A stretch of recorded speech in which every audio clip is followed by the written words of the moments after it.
የባህር በር ያስፈልገናል፣ ዴፊኒትሊ ያስፈልገናል። የባህር በር የህዝባችን ጥያቄ ነው፣ ዴፊኒትሊ የህዝባችን ጥያቄ ነው። ይሄ ባህር በር መቼ ማግኘት አለብን? ነገ ነው፣ ተነገ ወዲያ ነው፣ ቨሪ ሱን። ስለዚህ ይሄ ጎሮሮ ነው ብሎ መውሰድ ይቻላል፣ ማጋነን አይደለም። ስለዚህ ጎሮሮህን በተቻለ መጠን ሴኪዩር ማድረግ ደግሞ የግድ ነው ለህልውና ለመኖር ከፈለግ። የህዳሴ ግድብ መሳካቱ ያንገበገባት ግብጽ የኢትዮጵያ የባህር በር ፍላጎትን ወደ ሬድ ሲ ካውንስልም እንደሚያመጣ የኢትዮጵያን የተጽዕኖ ፈጣሪነት እንደሚጨምር ኢትዮጵያን ከፍ እንደሚያደርግ ስለምታውቅ ይህንን ለመቃወም ከፍተኛ ዘመቻ ብታረጋገር ምንም አሁን ከግብጾች ፍላጎት ላይ ዲፔንድ አናደርግም። የህዳሴ ግድቡን ከነሱ ፍላጎት ውጭ እንደጨረስ ነው ይህን የባህር በር ፍላጎታችንንም እንደምንጨርስ እርግጠኞች ነው። የአሰብ ጉዳይ የህልውና ጉዳይ ነው። የጄኔሬሽን የትውልድ ጉዳይ ነው። ብሔራዊ ጉዳይ ነው። አጀንዳ ነው። የማይቀር ነገር ነው።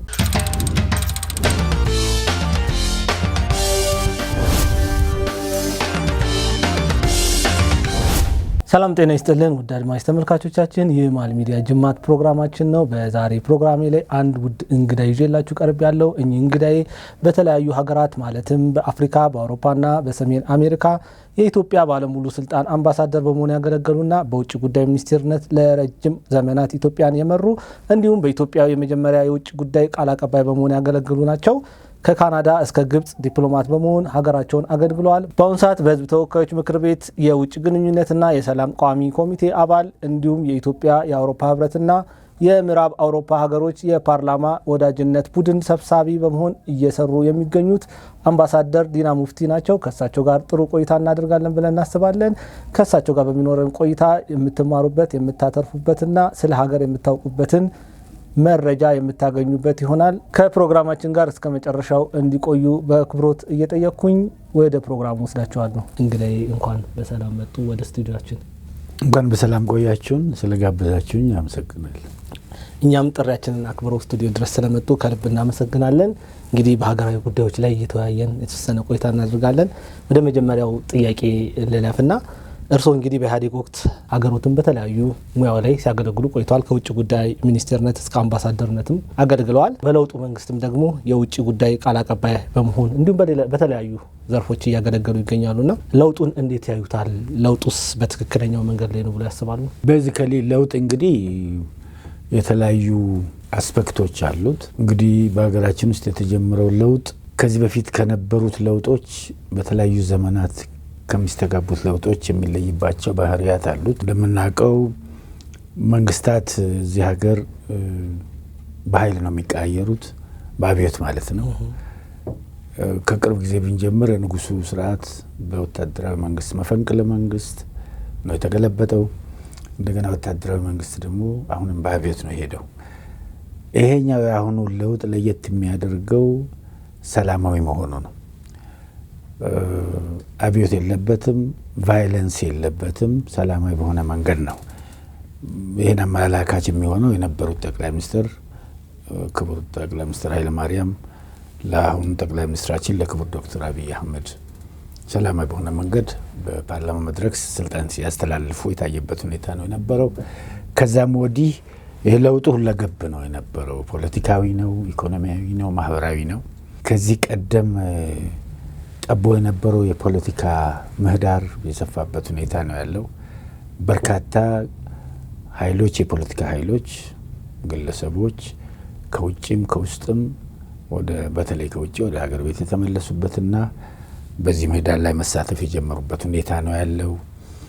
በመንግስት ምስረታም ውስጥ ከተቃዋሚ ጎራ ወይም ተፋላሚ የሚሉታል ይባላል አሁን የተወሰኑ ሰዎች በመንግስት በስልጣን በካቢኔ ሚኒስትርነት ጭምር የተቀመጡበት ሁኔታ ነው ያለው።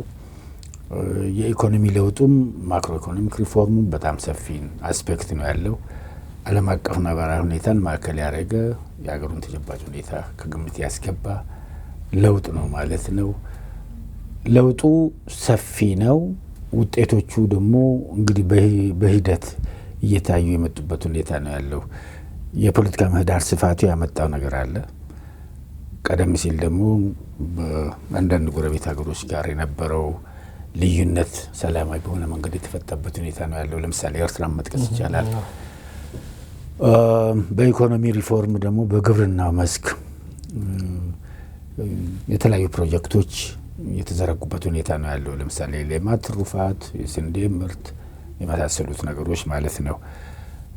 ሪፎርሞች ደግሞ በመንግስት አሰራርም ላይ እንደዚሁ የተደረጉበትና ተቋማት ሪፎርም የተደረጉበት ሁኔታ ነው ያለው። የመንግስት ስራ ሪፎርም የተደረገበት፣ አገልግሎትን የማሰልጠን የማዘመን፣ ተደራሽ ማድረግ የማስፋት ስራዎች ብዛት የተስተዋሉበት ሁኔታ ነው ያለው ሪፎርሙ ማለት ነው።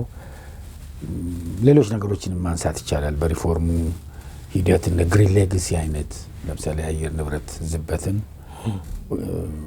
ተግዳሮትን ለመከላከል ዓለም አቀፍ እውቅናን ያገኘ ምናልባትም በዚህ በሚቀጥለው ዓመት እዚህ በምናስተናግደው የአየር ንብረት ለውጥ ክላይሜት ኮፕ 32 ሁሉ ምክንያት የሆነው የዚህ ግሪን ሌጋሲውም አለ። እሱም በጣም ትልቅ ውጤት የተስተዋለበት ሁኔታ ነው ያለው።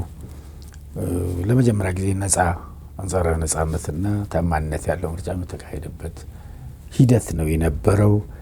ብቻ በአጠቃላይ ሲታይ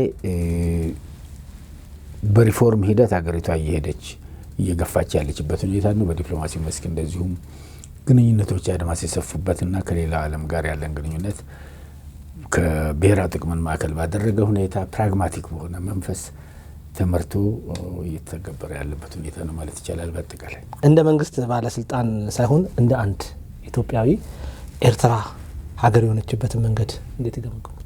በአጠቃላይ ኤርትራ የኢትዮጵያ ግዛት ሆና የቆየችበት ሁኔታ ነው ያለው። በተለያዩ ጊዜያቶች በፌዴሬሽን ከኢትዮጵያ ጋር የቆየችበት፣ እንደገና ሙሉ በሙሉ ተዋህዳ ከኢትዮጵያ ጋር የቆየችበት ሁኔታ ነው ያለው። በተለይ ፌዴሬሽኑ በመፈረሰ ማግስት በኤርትራ ውስጥ በተፈጠሩት ተቃውሞዎች፣ ተቃርኖዎች የተደረጉ እንቅስቃሴዎች ነበሩ። ወደ መጨረሻው ወታደራዊ መንግስት ከስልጣን ሲወጣ ኤርትራ እንደ ሀገር ከኢትዮጵያ የወጣችበት ሁኔታ ነው ያለው። አሁን በሂደት ስናስተውለውም ስናየው ያ ሂደት ግልጽነቱ፣ ተአማንነቱ፣ ህጋዊነቱ ጥያቄ ላይ የወደቀበት ሁኔታ ነው ያለው። ክቡር ጠቅላይ ሚኒስትር ዶክተር አብይ አንድ ፓርላማ ላይ እንደገለጹት በምን ሂደት በምን ህጋዊ መስፈርት ኤርትራ ከኢትዮጵያ እንደወጣች በተጨባጭ እንኳን ምንም ዶሴ በቤተ መንግስት አካባቢ እንደሌለ እንዳልተገኘ ነው። ይሄ ብቻም ሳይሆን በተለይ እንደ አሰብ ወደብ አይነት ኢትዮጵያ ለዘላለም የያዘችው ወደብ ከኢትዮጵያ የወጣበት ሁኔታ በጣም አጠያያቂ ነው የነበረው። ሲጀመር አንድ ሀገር ራሱን አካል አውጥቶ ለመስጠት የሚስማማበት ሂደት የታየው ምናልባት በእኛ ሀገር ነው ማለት ይቻላል። ምክንያቱም በወቅቱ የነበረው መንግስት የኤርትራን ነጻነት የደገፈበትና ኤርትራን ከኢትዮጵያ መውጣት ሂደት ጎን የቆመበት ሁኔታ ብዙ አግርሞትን ፈጥሯል። በዓለም አቀፍ ሁኔታ እንዴት አንድ አገር የራሱን አካል አብሮት ለዘመናት የቆየውን ይውጣ ይሄድ ብሎ ይንቀሳቀሳል የሚለው ነገር እጅግ በጣም አጠያቂ አስገራሚም ነገር ነው የነበረው። በተለይ ከወደቡ ጋር የተያዘው ነገር ሌሎች ጭምር ቢያንስ እንኳን ይሄን ወደ ማቆየት እድሉ ይኖር ነበር እያሉ ነበር የተፈጸመውና በጣም አስቸጋሪ ሁኔታ ነው ማለት ነው። ኤርትራውያን ከኢትዮጵያ በመነጠላቸው ምን ተጠቀሙ ብሎ ያስባሉ? በዋናነት እነሱ ቢመልሱት ነው የሚሻለው።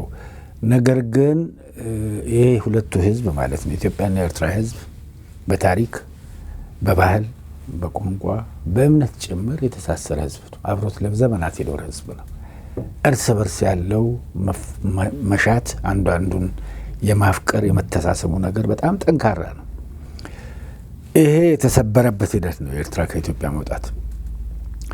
ሲጀመር ዘመኑ ግሎባላይዜሽን እየታየ ያለበት ሁኔታ ነው።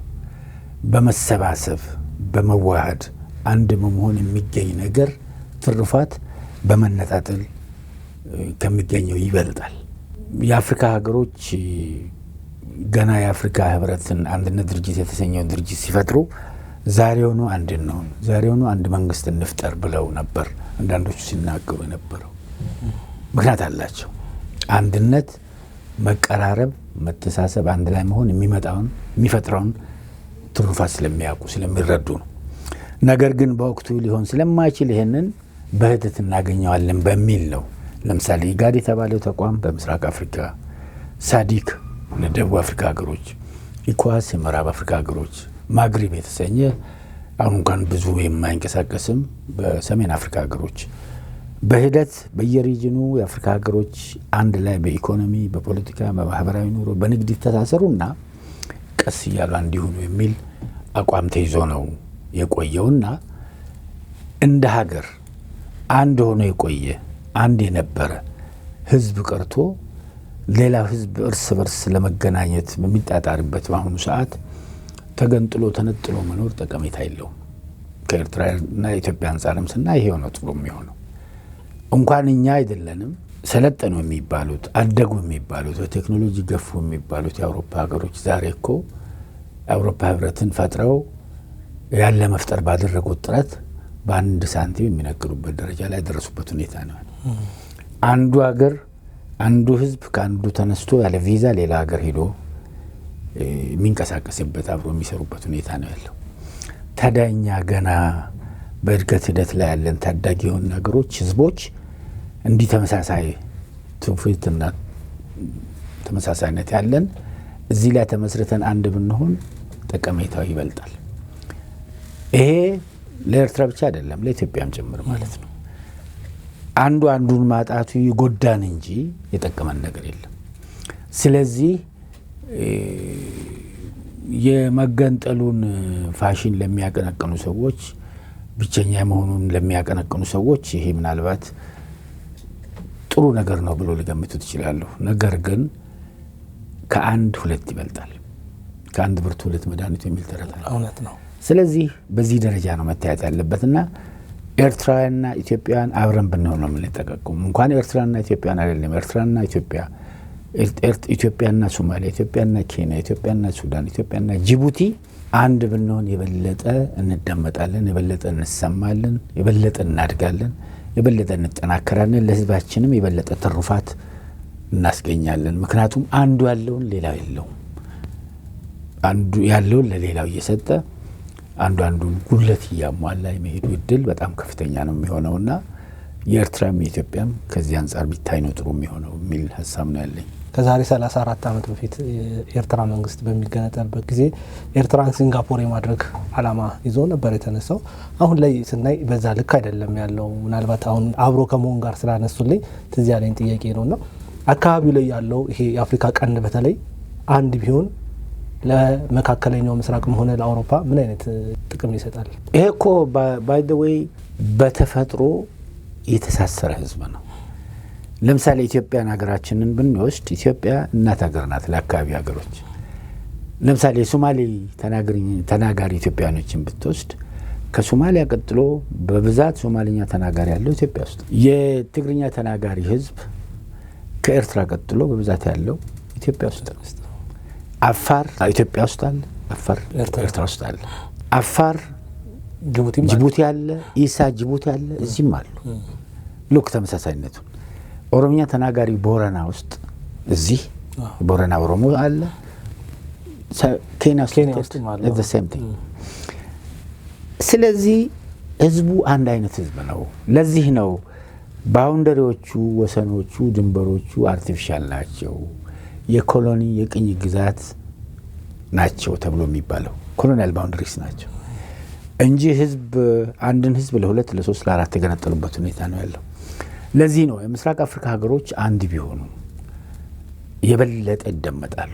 ሪሶርሳቸው አንድ ላይ የበለጠ ሲመጣ የበለጠ የማደግ እድሉ አለ።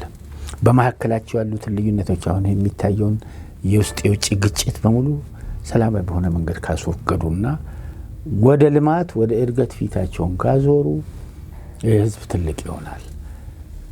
በአፍሪካ ደረጃ የሚደመጥ ይሆናል። ከዛም አልፎ በዓለም አቀፍ ደረጃም ተሰሚነት እየጨመረ ይመጣል። ከዚህ አንጻር ነው ይሄ የህዝቦች አንድነት የህዝቦች ትስስር አስፈላጊነቱ እየተስተዋለ የመጣበት ሁኔታ። አሁን እኮ ዓለም አቀፍ ትሬንድ ሆኗል። ግሎባላይዜሽን ዓለም አቀፍ ትሬንድ ነው። የሆነች ሸንተረር ላይ ወይም ተራራ ላይ ወጥተህ ብቻህን እዛ ማደር መዋል አትችልም። ምክንያቱም ዓለም የተሳሰረ ነው ያለው።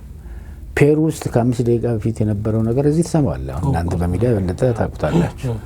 ስለዚህ በዚህ ዘመን የራሴ መንደር የራሴ ሰፈር እያልክ እዛ ጥላ ስር ምናምን ተሸፍነ የምትኖርበት ጊዜ ስላልሆነ በዚህ በግሎባላይዜሽን ትሬንድ ይህ ህዝብ አንድ ቢሆን ይመረጣል፣ አንድ ላይ ቢኖር ይመረጣል የሚለው አስተሳሰብ ያለው ማለት ነው። ምናልባት ሀገራችን ውስጥ ያለው ሁኔታ ራሱ እንደዚህ እርስ በርስ ያለ መስማማት ያለ መግባባት ነገር አለና እንኳን ሀገር ሆነ እንደዚህ እንደመር አብረን እንሁን እያለን እዚህ ውስጥ ያሉ አለመግባባቶች እንዴት ቢፈቱ ይላሉ? አዎ ስህተት ነው።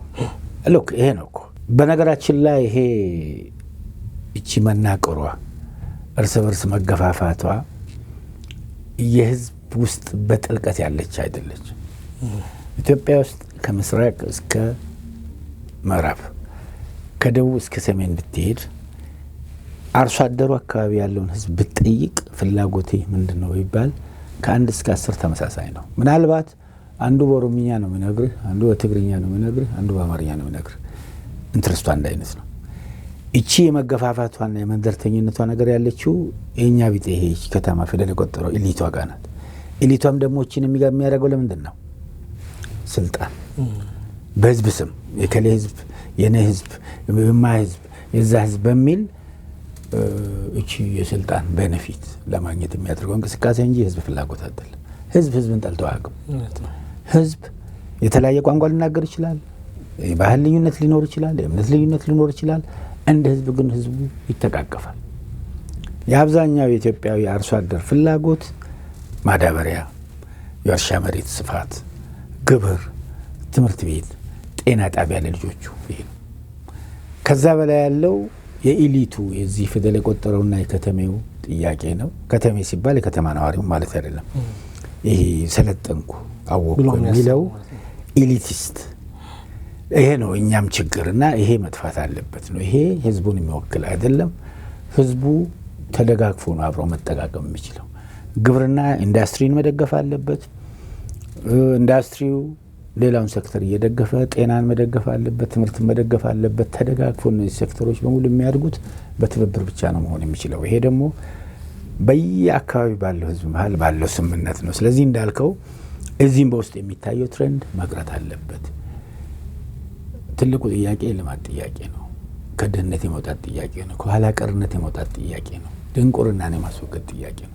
እዛ ላይ ከተተኮረና እዛ ላይ ብርቱ ስራ ከተሰራ ይሄ የአይደንቲቲ ችግር የአይደንቲቲ ላይ ተመስርቶ የሚደረገው እዚህ ሚዛን ማግሮምና መገፋፋቱ ነገር እየቀረ ይሄዳል። ሪሶርስ ላይ በእርግጥ ልዩነቶች፣ ግጭቶች ሊኖሩ ይችላሉ። ይሄም ሪሶርስ የማብቃት ነው። ለምሳሌ አርብቶ አደር ከሆነ በሚያረባቸው ከብቶች ስምሪት በመሬት ላይ በግጦሽ መሬት ላይ ሊጋጭ ይችላል። ገበሬ ከሆነ በእርሻ መሬት ላይ ጥበት ሊኖር ይችላል፣ ስፋት ሊሆን ይችላል፣ መገፋፋት ይሆናል። ወይም ድንበር ላይ ግን መሰረታዊ የሆነ አንዱን የመጥላት ፍላጎት የለም ለማለት ነው። ኤሊቶቹ ያው ቢስማሙና ወደ አንድ ቢመጣ ለኢትዮጵያ መልካም ነው ብለን እንሰራለን። ትክክል። ያው የመገንጠል ጥያቄዎች የሚነሱ በምን መልኩ ማስተካከል እንችላለን ነው ማለት። ይሄ የእኩልነት ጥያቄ መነሻ ሆኖ ቀደም ሲል የመገንጠል ጥያቄ የተነሳባቸው ታሪካዊ ወቅቶች ነበሩ በኢትዮጵያ ውስጥ። መነሻው እኩልነት ጥያቄ ነው። የባህል እኩልነት፣ የቋንቋ እኩልነት፣ በአጠቃላይ ይሄ ብሔር ብሔረሰቦች እኩልነት የሚለውን ነገር አድሬስ ካረክ የመገንጠሉ ነገር ይቀራል። ያቺ እኮ ኩርፊያ እንትና ቺፕስ ይሄ ቦቶም ላይ በቃ እንትን ካላችሁ እንወጣለን እንገነጠላለን የሚለው ነገር እንጂ በዚህከሊ በመገንጠል የሚገኝ የተለየ ጥቅም ኖሮ አይደለም። ማነስ ካልሆነ በስተቀር ምን የሚፈጥረው ነገር የለም። ስለዚህ የህዝቦችን እኩልነት አድሬስ ካረክ ህዝቦችን እኩልነት ኮንስቲቱሽናሊ ሊጋሊ ኢንስቲቱሽናሊ አድሬስ ካረክና ይሄ እኩልነት ከተረጋገጠ ለመገንጠል ወዲህ ወዲያ የሚባልበት ምክንያትም አይኖርም። ይሄም ፋሽኑ እያለፈበት ይሄዳል። አሁን በዓለም ላይ መገንጠል እንቅስቃሴ የሚያደርጉ ተቋማት እኮ የሉም። አይሬ ነበረ እንግሊዝ ሀገር፣ አሁን የለም። በዚህ ከላይ አድሬስ ተደርጓል አብዛኞቹ እንትኖች። እንደው አብዛኛው ኤርትራውያን ከዚህ ከመገንጠል ጋር አንስተው የነጻነት ቀናቸውን ብዙም እንደማይወዱት ይነገራል። እርሶም በዚህ ሁኔታ ላይ አንድ ነገሮችን ሲናገሩ ሰምቻለሁ። በዚህ ከሌ ይሄ ዝም ብለው ለማኩረፍ ምክንያት ለመፍጠርና ለመቆጣት ምክንያት መፍጠር ነው። እኔ ኤርትራውያንን ማያቸው እንደ ወገኖቼ ነው። ማከብረው ህዝብ ነው፣ የሚወደው ህዝብ ነው፣ ኢንዱስትሪስ ህዝብ ነው። ከኤርትራውያን ጋር አብረን ብንኖር ብንደጋገፍ የበለጠ ተሰሚነት ይኖረናል፣ እናድጋለን ከሚለው ስሜት በመመንጨት ያልኩት እንጂ ኤርትራን ጠቅልለን እንያዝ፣ ኤርትራን ኬስ እናስገባ፣ ኤርትራ ነጻነት አስፈልጋት የሚለው አይደለም። ሲጀመር የኤርትራ ህዝብ ነጻነት ከፈለገ መብቱ ነው፣ ማንም የሚከለክለው የለም። ይህን ከዛ አንጻር ነው ማየት የሚያስፈልገው እና ይሄ ዝም ብለው የቆየም አንደ ያረጀም ብዙም አውጥተው አወርደው ዛሬ አዲስ ነው የሰማሁት። የዛሬ 6 ዓመት 7 ዓመት ኬንያ ያለው የተባለውን ነገር ነው። ብዙም ርባና ያለው ነገር አይደለም። እንደ ማህበረሰብ ግን መለያየታችን አይቆጭም? ይሄንን ሁላችንንም ይቆጫል፣ እኛንም ዴፊኒትሊ ኤርትራውያንንም ይቆጫል። እኔ እኮ ብዙ ወዳጆች አሉ ኤርትራን በግል ማቃቸው። ዴፊኒትሊ ምንድን ነው የለያየን ምን ሰይጣን መጥተው ነው የሚሉ ብዙ ናቸው። ያንን ልዩነት ያንን መለያየት ያንን መገነጣጠል የማይፈልጉ እንዳሉ አውቃለሁ። ስለዚህ ይሄ ሁላችንም ሊቆጭ ይገባል። ይሄ የነሱ ስህተት ብቻ አይደለም፣ በአጠቃላይ እዚህም ስርዓቱ የፈጠረው ስህተት ነው። በወቅቱ ይሄ ነገር አድሬስ ተደርጎ ቢሆን ኖሮ ተነጋግረን ቢሆን ኖሮ በሰለጠነ መንገድ ልዩነቶችን ፈተን ቢሆን ኖሮ እዛ ላንደርስ እንችል ይሆናል። ያ ባለመሆኑ የተፈጠረው ስህተት በመሆኑ እንደዛ አይነት ስህተት ሁላችንም ይቆጫል።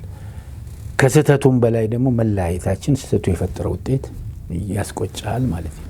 ሀገርን ሲመሩ የነበሩት ጠቅላይ ሚኒስትር መለስ ዜናዊ በወቅቱ ይህንን ውሳኔ ሲወስኑ ኤርትራን ከኢትዮጵያ ነጥለዋታል። አሁንም ህወሓት አካባቢ እንደዚህ አይነት እንቅስቃሴ አለ በዛ ድርጅት ማለት ነው። ነገ ከነገ ወዲያ መቆጨት ውስጥ እንዳንገባ ምን ማለት ይፈልጋሉ? መነጋገር ነው አሁን ዘመኑ ያመጣው ተገቢም የሚሆነው የሚያዋጣውም። ከዚህ ቀደም በስህተት ያለፍነው አንድ ሂደት ልዩነቶችን ሰላማዊ በሆነ መንገድ የመፍታት ባህላችን ዝቅተኛ መሆኑ። ባህሎች አሉ፣ በሎካል ደረጃ ሽምግልናዎች አሉ። ይህን አዳብረነው በፖለቲካው መስክ አልተጠቀምንበትም። ለዚህ አሁን ጥሩ ነገሮች የተጀመሩ ነገሮች አሉ። ለምሳሌ እዚህ የዲያሎግ ኮሚሽን የሚባለው ይሄ የጀመረው ነገር አለ። ለዘመናት በህዝባችን መካከል የተፈጠረው ልዩነት ህዝባችንን ሲያጋጭ የኖረን ነገር ከስር ከመሰረቱ ለይተን እናውጣና እንነጋገርበት የሚል ነገር አሁን ተጀምሯል። ኦልሬዲ የዲያሎግ ኮሚሽኑ የዞረ ሀሳብ ሲሰበሰብ ቆየበት ሁኔታ እንዳለ ታውቃላችሁ። ምንድን ነው ሪሊ ኢትዮጵያን ለዘመናት ለግጭት የዳረጋት ነገር ምንድን ነው? ፖለቲካዊ መሰረቱ ምንድን ነው? ኢኮኖሚያዊ መሰረቱ ምንድን ነው? ማህበራዊ መሰረቱ ምንድን ነው? ወታደራዊ መሰረቱ ምንድን ነው? ወዘተርፈ በሚል ኦልሬዲ ይሄ ነገር ወጥቶ በደንብ ለህዝብ ፍላጎት፣ ለህዝብ ስሜት፣ ለህዝብ ፍርድ የሚቀርብበት ሂደት የተጀመረበት እንትን አለ። እሱ ተስፋ የሚጣልበት ነው። ሌላው የመንግስትን ፖሊሲ በሰላማዊ መንገድ እንነጋገር ነው። ሁሉም ነገር ሰላማዊ በሆነ መንገድ እንፍታ ነው። በዘራፍ ማይንድ ሴት፣ በእናሸንፋለን ማይንድ ሴት፣ በይወድማል አይወድምም ይለመልማል ማይንድ ሴት የትም አንደርስም ነው። እሱም ከዛም ኦልሬዲ እየወጣን ይህን ያለንበት ሁኔታ ነው ያለው። ሙሉ በሙሉ ላንወጣ እንችላለን። በግለሰብ ደረጃ በአንዳንድ ህብረተሰብ አካባቢ የወታደራዊ ስሜት አለ። ነገር ግን አሁን ከዛ ስሜት ወጥተን ለድርድር፣ ለንግግር፣ ለውይይት ራሳችንን በራችንን ክፍት አድርገን በዛ ደረጃ ልዩነቶችን መፍታት መቻል አለብን። እዚህ ያለውን እኮ አይደለም ጫካ የገባውን ኦልሬዲ ግቡና ኑ እንነጋገር፣ ኑ እንዋይ፣ ኑ ልዩነታችንን ሰላም በሆነ መንገድ እንፍታ እየተባለ ነው ያለው። ይህን እያልክ ባለበት ሰዓት ከሁሉም ድርጅት ጋር ኢንክሉዲንግ የጠቀስከውን ድርጅት ይጨምራል ሰላማዊ በሆነ መንገድ ያለውን ልዩነት ለመፍታት ጥረት ማድረግ ነው። በህዳሴው ግድብ ወቅት አንድ ንግግር ተናግረው ነበረ። እዚህ ጋር ቆመን አሰብ ወይም ቀይ ባህር ይታያል የሚልና በሌላ ጊዜ ደግሞ 4 ኪሎ ፓርላማ ግቢ ውስጥ ይመስለኛል ሆነው ምናልባት ፈጣሪ ቢፈቅድ የሚቀጥለው ዓመትን ገና በቀይ ባህር ላይ ወይም በአሰብ ላይ እናከብራለን የሚል ንግግር ተናግረዋል።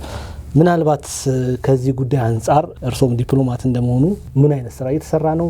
ሀያላን ሀገራትን ከማሳመን አንጻር ምን ያህል ርቀት ተጉዘናል? አንድ ትልቅ ጉዳይ በሀሳብ ነው የሚጀመረው፣ ይጠነሰሳል፣ ከዛ በኋላ ይቀመራል፣ እቅድ ይወጣለታል፣ ስትራቴጂ ታክቲክ ይቀመጥለትና ይተገበራል። ለምሳሌ ህዳሴ ግድብን የዛሬ 14 ዓመት በፊት በዚህ ደረጃ የአባይ ወንዝ ተገድቦ ለኢትዮጵያ አገልግሎት ይውላል ብሎ ያሰበ አልነበረም። ተጠነሰሰ። ሲጠነሰስ በፍጹም አይቻልም የሚል ነው። በርካታ ተካራዎች፣ በርካታ ተቃውሞዎች ነበሩ። በተለይም ይህም በግንባር ቀደምትነት የሚመራው ሀገር በዲፕሎማሲው መስክ ከፍተኛ ተግዳሮት ፈጥሮብን ነበር። ነገር ግን በህዝባችን ፍላጎት፣ በህዝባችን ስሜት፣ በህዝባችን ራዕይ ይሄ ነገር የተሳካበት ሁኔታ ነው ያለው። አንድ ትልቅ ብሔራዊ ፕሮጀክት ስለሆነ፣ ይሄ ደግሞ አንድ ትልቅ ብሔራዊ አጀንዳ ስለሆነ የባህር በር ፍላጎታችንም በፍትሃዊ በሆነ መንገድ፣ ህጋዊ ባልሆነ መንገድ፣ ግልጽ ባልሆነ መንገድ ያጣነውን የባህር በር ለዘመናት በታሪክ በህግ የነበረንን የባህር በር ያጣንበትን ነገር አሁን ለማግኘት ማለም ያስፈልጋል የሚል ነገር ነው ያለው። በአመራር ይሄ ነገር መጥቷል። ይሄ ሪፎርሙ አመራር ይሄንን ነገር ለመተግበር ሀሳብ አመንጭቶ ይህን ሀሳብ ወረድ ገቢራዊ ለማድረግ እየተንቀሳቀሰ ያለበት ሁኔታ ነው ያለው። ይህን ነገር ለማሳካት ጥረት ማድረግ ያስፈልጋል። አንድን ነገር እንዲህ አይነት ፕሮጀክት በምታቅድበት ሰዓት ፕሮጀክቱን ለማሳካት ያለህን ፍላጎት መግለጫ ነው።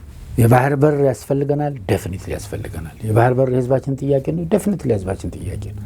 ሶ ይሄ ባህር በር መቼ ማግኘት አለብን? ነገ ነው፣ ተነገ ወዲያ ነው፣ ቨሪ ሱን በሚለው ሀሳብ ደረጃ ማስቀመጥና በዚህ ደረጃ ላይ መንቀሳቀስ፣ በድል ላይ መስራት ተገቢ ነው የሚሆነው። ይሄ ፕሮጀክሽን ነው፣ ይሄ ቪዥን ነው፣ ይሄ ስሜት ነው፣ ይሄ ፍላጎት ነው። ስሜት መግለጽ ደግሞ ተገቢ ነው የሚሆነው።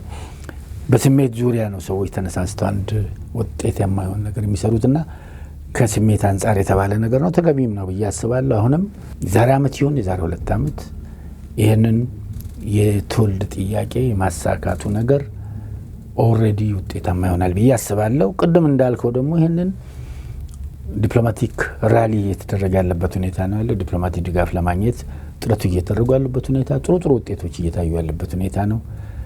ተሰሚነት ያላቸው አንዳንድ ወገኖች ይህን ነገር እየደገፉበት ሁኔታ ነው። ቅርብ እንኳን ወር ባልሆነ ጊዜ ውስጥ የተባበሩት መንግስታት ድርጅት ዋና ጸሐፊ እዚህ በነበሩበት ሰዓት ይህን ስሜታቸውን የገለጹበት ነው። የትላልቅ አገሮች መሪዎችም ጭምር የኢትዮጵያን የባህር በር ፍላጎት አዎንታዊ ጀስቸር የሰጡበት ሁኔታ ስላለ አይ ቲንክ በዚህ ዙሪያ መንቀሳቀስ፣ በዚህ ዙሪያ ስራ መስራት፣ ስሜት መግለጽ ተገቢ ስለሆነ ነው ይሄን ያልኩትና አሁንም ትክክል ነው ብዬ እርግጠኛ መሆን እንችላለን፣ እናገኛለን። ይሄ ፖለቲካ ነው። በእጅ ያለውን ነገር ነው የዛሬ ወር፣ የዛሬ 2 ወር፣ የዛሬ 3 ወር የምትለው። ይሄ በእጅ ያለ ነገር አይደለም። በድርድር ከሌላ ሶስተኛ ወገን ጋር ነው የምታደርገው። የሶስተኛ ወገን ፍላጎት፣ የሶስተኛ ወገን እንቅስቃሴ፣ የሶስተኛ ወገን ምላሽ ወሳኝ ነው የሚሆነውና ስለዚህ በፖለቲካ ዓለም 2 እና 2 4 ሂሳብ ውስጥ ነው። ዲፕሎማሲስት 2 እና 2 4 አይደለም። 2 እና 2 3ም 2ም ምን ማለት ነው? እስቲ በደንብ ምን ማለት ነው? ናቹራል ሳይንስ ውስጥ 2 እና 2 4 ነው። 4 እና 4 8 ነው። በፖለቲካ ዓለም ፖለቲክስ አብስትራክት ነው። በዲፕሎማሲው ዓለም አብስትራክት ነው። ዲፕሎማሲ የምታደርገው ከሶስተኛ ወገን ጋር ነው። ከሶስተኛ ወገን ጋር የምታደርገው ድርድር፣ ውይይት በእጅ ያለ አይደለም። የሶስተኛው ወገን ፍላጎትም ይወስነዋል። ስለዚህ ባንተ ስፒድ፣ ባንተ ፔስ፣ ባንተ ፍላጎት ብቻ ሄድም ተደምሮ ነው ማለት ነው። ስለዚህ አንዳንዴ የምትሄደውን ፍጥነት ወደ ኋላ የምትመለስበት አለ። 2 ኪሎ ሜትር ወደፊት ሄደ 1 ኪሎ ሜትር ወደፊት ተመልሰ ወደፊት የምትሄድበት ዥዋዥዌ ነገሮችም አሉ ለማለት ነው። ስለዚህ ይህንን እንደ ኢንጂነሪንግ እዚህ ይሄ ግንብና ይሄ ግንብ አንድ ላይ ገጥመን የዛሬ ሳምንት ወይም ነገ እንጨርሳለን እንደምትለው አይነት አይደለም ለማለት ነው። እናገኛለን ብለው ይሄ ዴፊኒትሊ ምክንያቱም ይሄ እኮ የለውና ጥያቄ ነው። ይሄ እኮ የብሔራዊ አጀንዳ ነው። ይሄ እኮ ከኢትዮጵያ የሚባል ሀገር እስካለ ድረስ የሚያስፈልገው ነው። ይሄ ህዝብ በታሪክም ነበረው፣ የዓለም አቀፍ መብትም አለው። ምክንያቱም ቬና ኮንቬንሽን ውስጥ በደንብ የተረጋገጠ ሁኔታ ነው። አክሰሱም ከቀይ ባህር እኮ 60 ኪሎ ሜትር ርቀት ብቻ ያለ ሀገር ነው። በጣም ከሁሉም ሀገራት ቅርብ ሆነን ያጣነ ኤግዛክትሊ። የህዝቧ ብዛት ደግሞ እያደገ የሚሄድ አገር ነው። ኢኮኖሚ እድገቱን በፍጥነት እያደገ የኢምፖርት ኤክስፖርት ፍላጎትም የግድ ያደርገዋል። የእኛ ፍላጎት ብቻ አይደለም። ይሄ እኮ የባህር በሩን የያዙ ሀገሮች ፍላጎትም ጭምር የሚሆንበት እድሉ ከፍተኛ ነው። ምክንያቱም የእኛ እድገት እነሱ እድገት ነው። የእኛ ሰላም እነሱ ሰላም ነው። እኛ የምጣና ተተራመስን፣ ደህየን፣ ኋላ ቀረን፣ ተጎሳቆልን ማለት ምንድን ነው? እነሱ ላይ ስደት ጫና አይፈጥርም? አዎ። ስለዚህ ከዚህ አንጻር ነው መታየት ያለበት ማለት ነው። ዘግይተናል ብለን ማሰብ እንችላለን። ጥያቄውን ለማንሳት ይሄ ነገር ቀደም ብሎ መነሳት ነበረበት የሚለው ነገር ፌር ነው፣ ስህተት ነው አይደለም። ነገር ግን ፈረንጆች እንደሚሉት ሌስ ዛን ኔቨር፣ ከመቅረት መዘግየት ይሻላል በሚለው መንፈስ ኦልሬዲ አልቀረንም፣ ዘገየን። ግን ዘግይተናል በሚለው ቁጭት እዛ ውስጥ መቅረት የለብንም። እዛ ውስጥ መቆዘም አያስፈልግም። በዚህ ጉልበታችን እዛ ላይ ማጥፋት የለብንም። ከጀመርንበት ጊዜ ጀምሮ ይፈርታችንን ጠንክረን መቀጠል። የባህር በርን በተመለከተ ጠቅላይ ሚኒስትር ዶክተር አብይ አህመድ በተደጋጋሚ አንዳንድ ንግግሮችን ያደርጋሉ። ከነዛ ንግግሮች መካከል አንደኛው የጂኦግራፊ እስረኛ ሆነን ለዘላለም እንኖራለን ብሎ የሚያስብ ሰው የሞተ ሰው ነው ሲሉ ተናግረዋል። በሆነ አጋጣሚ ሐዋሳ ላይ በነበረውም የልዩ ዘመቻ እንደውም 65ኛ ዓመት ምስረታ በዓል ላይ በተመለከተ ከሶማሌ ጫፍ እስከ ምጽዋ ሲሉ የተናገሩት ንግግር አለ። የመከላከያ ኤታማዦር ሹም የሆኑት ፊልድ ማርሻል ብርሃኑ ጁላም በባሌም ይሁን በቦሌ ወደ ባህር እንሄዳለን ሲሉ ተናግረዋል። እና እነዚህ ንግግሮችን ደማምረን ስናይ ምናልባት ምን አይነት አቅጣጫ ይሰጡናል ብለን ማሰብ እንችላለን? የባሌስ መንገድ የትኛው ነው፣ የቦሌስ መንገድ የትኛው ነው ብለን ማሰብ እንችላለን? የክቡር ጠቅላይ ሚኒስትሩም ሆነ ኤታማዦር ሹሙ ንግግሮች ደምረ ስታየው ይሄ ነገር አይቀሬ መሆኑን ለማመላከት የተጠቀሙባቸው አባባሎች ይመስለኛል። ትክክል ናቸው። እሳቸው በደንብ ሊያብራሩት የበለጠ ከኔ የበለጠ ምን ለማለት እንደፈለጉ ሊያብራሩት ይችሉ ይሆናል። ነገር ግን እኔ እንደገባኝ ይሄ ነገር በፍጹም አይቀርም ነው። ይሄ ነገር ዛሬ ምን ነገ ጧትም ይሁን ከሰዓት whatever irrespective of the time በፈለገው መስዋዕትነት መምጣት አለበት የሚለውን መልእክት ለማስተላለፍ ነው ያደረጉት። ደሞም ዴፊኒትሊ ስለ መጽዋም የተነገረበት ምክንያት የኢትዮጵያ ሰላም የኢትዮጵያ እድገት ከአካባቢው እድገት ጋር የተያያዘ ነው። በተለይ እኛ ሰላም ከምስራቅ አፍሪካ ሰላም ጋር በጣም የተያያዘ ነው። ዜጎቻችን ሶማሊያ ሄደው ለሶማሊያ ሰላም የተሰዉበት ምክንያት እኮ ለሶማሊያ ሰላም ብቻ ሲባል አይደለም፣ ለኛም ሰላም ጭምር ነው። ስለዚህ ቀይ ባህር ላይ ያለው ነገር ቀይ ባህር ላይ የሚደረገው እንቅስቃሴ ቀይ ባህር ላይ አንድ ችግር ቢፈጠር የኛም ችግር ነው። ስለዚህ የመከላከያችን ዝግጁነት ይሄንን ሁሉ ታሳቢ ማድረግ አለበት ነው። የባህር ላይ ኮንስፖምብልና አለ፣ እሱን ታሳቢ ማድረግ አለበት ነው። ምስራቅ አፍሪካ አሸባሪነት የተመላበትና አልሸባብ የሚንቀሳቀሱበት የሚፈነጩበት አካባቢ ነው። ይሄንን ታሳቢ ማድረግ አለበት። ግጭቶች የተንሰራፉበት አካባቢ ነው። ሱዳንን ማንሳት ይቻላል። ይህን ታሳቢ ማድረግ ያስፈልጋል ለማለት ነው። እኛ እንደ መከላከያ እንደ ሀገር ስናስብ እዚች የውስጣችን በእኛ መልክዓ ምድር ውስጥ ያለቻን ነገር ብቻ ሳይሆን ጎረቤቶቻችን አካባቢ አሰብም የተጠቀሰበት ምክንያት ይሄ ነው። ምጽዋም የተጠቀሰበት ምክንያት ይሄ ነው። ከዛም አልፎ በቀይ ባህር አካባቢ ያሉ ነገሮች የህንድ ውቅያኖስ አካባቢ ያሉ እንቅስቃሴዎች በሙሉ ከሰላም ጋር የተያዙት ይመለከቱናል ለማለት ነው። ስለዚህ ከዚህ አንጻር ነው እነዚህ አባባሎች ይሄ የማይቀር መሆኑን ይሄን በቀጥታም ሆነ በተዘዋዋሪ መንገድ ለማግኘት ጥረቶች እንደሚደረጉ በዲፕሎማሲ መስክም ጭምር የሚሰሩ ስራዎች በጣም ሰፊ እንደሆኑ ለማሳየት ነው። ዲፕሎማሲያዊ የተለያዩ ዲፕሎማሲ ስልቶች አሉ። እነሱንም ለመጠቀም አስፈላጊ እንደሚሆን በሎቢም ጭምር አስፈላጊ እንደሚሆን በሽምግልናም ጭምር አስፈላጊ እንደሚሆን ለማሳየት ነው። እንደዚህ አይነት አባባሎችን ይተጠቀሙ ይመስለኛል። የመጪውም ትውልድ ይሁን አሁንም ያለው ትውልድ ስለ አሰብ ሆነም ስለ ባህር በር ምን እንዲያስቡ ይፈልጋሉ? እርስዎ ማለት መምከር የሚፈልጉት ነገር ጠንከር ያለ ነገር ቢነግሩ ደስ ይለኛል። ኢትዮጵያ ማደግ አለባት። ኢትዮጵያ ህዝብ ቁጥሯ በፍጥነት እየጨመረ ያለ ሀገር ናት። የኢኮኖሚ እድገቷን በፍጥነት እየሄደ ያለ ሀገር ናት። በዚሁ ልክ ኢምፖርት ኤክስፖርት ፍላጎቷ እየጨመረ ይሄዳል። ኢምፖርት ኤክስፖርት ሲፈለግ ደግሞ የባህር በር ዳይቨርሲቲ ያስፈልጋል። በአንድ ባህር በር ላይ ተወስነን በዛ ብቻ ተጠቅመን መቀጠል አንችልም። አማራጭ የባህር በር ያስፈልገናል ለእድገታችን። እድገታችን የኢኮኖሚ እድገት ነው። እድገታችን ለሰላም መሰረት ነው፣ ለህልውና መሰረት ነው፣ ለሉዓላዊነታችንም መሰረት ነው። ቱሪዝምን ለማምጣት ኢንቨስትመንትን ለማምጣት እነዚህ አማራጮች በጣም ስለሚያስፈልጉ ይሄ ትውልድ ደግሞ ይህን አገር ለማስቀጠል ይህን አገር ጠንክሮ ወደፊት ለመሄድ የባህር በር አስፈላጊነትን ተገንዝቦ ይሄ ደግሞ ብሔራዊ አጀንዳ መሆኑ ይሄ አጀንዳ በእምነት በቋንቋ በጎሳ ወዘተ የምንለያይበት ሳይሆን በፖለቲካ የምንለያይበት ሳይሆን ኢትዮጵያዊ ብቻ በመሆን የምናራምደው እምነት ነው፣ ፍላጎት ነው፣ ፕሮጀክት ነው። ስለዚህ ለባህር በር ጉዳይ ስኬት ልክ ለህዳሴ ግድብ ገንዘብ ያለው በገንዘቡ፣ እውቀት ያለው በእውቀቱ፣ ጉልበት ያለው በጉልበቱ፣ በጸሎት ጭምር ሁሉ እንደተሳተፈ ሁሉ ይህንንም በዚህ ደረጃ ለማግኘት ጥረት ለማድረግ ወጣቱ ትውልድ መሳተፍ አለበት እላለሁ። እስቲ እንደው ጥያቄዎቻችንን ከፖለቲካ እናውጣና አምባሳደር ዲና ሙፍቲ ማን ናቸው? የተወለዱ የታደጉ? ይህንን ማወቅ የሚፈልጉ ሰዎች ይኖራሉ። ብዙ ጊዜ ፖለቲካ ላይ ያላችሁ ሰዎች አመጣጣችሁን የማያውቅ ሰው ስላለ እኔ የተወለድኩት በድሮ በንጉስ አርሲ ክፍለ ሀገር ይባላል። አሁን አርሲ ዞን ኦሮሚያ ገጠር አካባቢ ነው የተወለድኩት። ዲገሉና ጥዮ ይባላል። ሳጉሬ የአንደኛና ሁለተኛ ደረጃ ትምህርት ቤት አሰላ ነው ጨረስኩት።